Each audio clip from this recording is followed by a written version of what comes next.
Welcome to this exercise 7.3 walkthrough for week 3 using the is greater than or equal to operator. In this exercise, we're going to learn how to use the Select Expert tool. And notice that we're walking through exercise 7.3, which is not one of your required exercises for submission for grading. However, it is a exercise that you will be required to do before you can do exercise 7.4, which is we're going to be working with the exercise 5.3 report. So stop now if you haven't already completed that report and go back and do so. And also when you do so, make sure that that report is returning exactly 3,683 records. That tells you will have done exercise 5.3 correctly. And then we'll go ahead and use the select expert to grab the order date field, enter our operator, which is going to be the greater than or equal to operator, and we'll enter the selection criteria, all dates that are equal to 6/24/2010 or later. And then we'll go ahead and generate the report, which should give us exactly 3,602 records. Welcome to our walkthrough of exercise 7.3. In this exercise, we'll be exploring the is greater than or equal to operator. Now notice that 7.3 is not one of our required exercises. However, we do have to complete 7.3 in order to do 7.4, which is required for submission and grading. So let's go ahead and walk through 7.3 as a starting place. And this is going to be based on exercise 5.3. So let's begin by open that report that we've hopefully done previously. And if you've missed it, you need to go back and do it. So let's grab 5.3, open it up, and notice that this report at this point should be returning 3,683 records. If that's not the case, you need to take a break now, go back and redo that report to specification, and it should correctly return exactly 3,683 rows.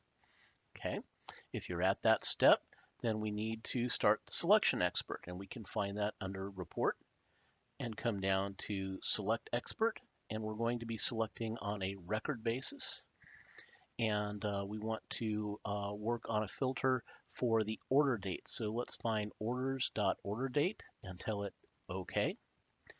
Now it starts out defaulting in the select expert to any value. In this case, we want to change the selection operator to is greater than or equal to, and have a care. There's a big difference between is equal to or is greater than or is equal to or greater than.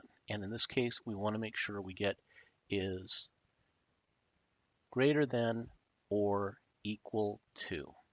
Okay. Once we've selected the operator, we get the criteria box opens, and let's go ahead and enter the date. Now, to be compatible with the way that file names need to be, we originally named this file 624-2010, and if you are being marvelously consistent, you might imagine that that would work here as well, but when you do, it complains at you, and that is because dashes can be used in file names where slashes cannot, but the database insists that if you're entering a date, it wants it formatted with slashes. So if we change those over to slashes here and say OK, it works just fine. And now it's asking us, do you want to use data that was previously saved with the report or refresh data? In this case, it actually doesn't matter because the data hasn't changed. In business usage, we would think really hard, do we want to look at this data point in time when this first report was saved, or do we want to go get the freshest data? Generally, we'll want the freshest data. That also means that we have to still be connected to the database source. So that connection still has to be configured, and that database source still needs to be available. It is, so let's go ahead and refresh it. And just that quick, it's gone out and made the connection and requeried the data. And notice that we are now returning only 3,602 records, having filtered out all of the records that were ordered with an order date after that which we specified. So if we've got that done correctly, let's, before we forget, we've still got this named E53. We don't want to save that over our old report. So let's file save as and take all of our changes and put it into our new report name, which is E7.3 order date GTE 624-2010. And again, here we have to use the dashes because file names can't have slashes in them. So here we are. Let's go ahead and save it. And we're good to go. And if everything else is correct, you can go ahead and export the PDF. You don't really need to here because we're not submitting 7.3.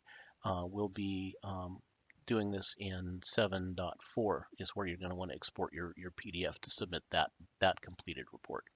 So I think we'll leave it here for now. This concludes the lesson.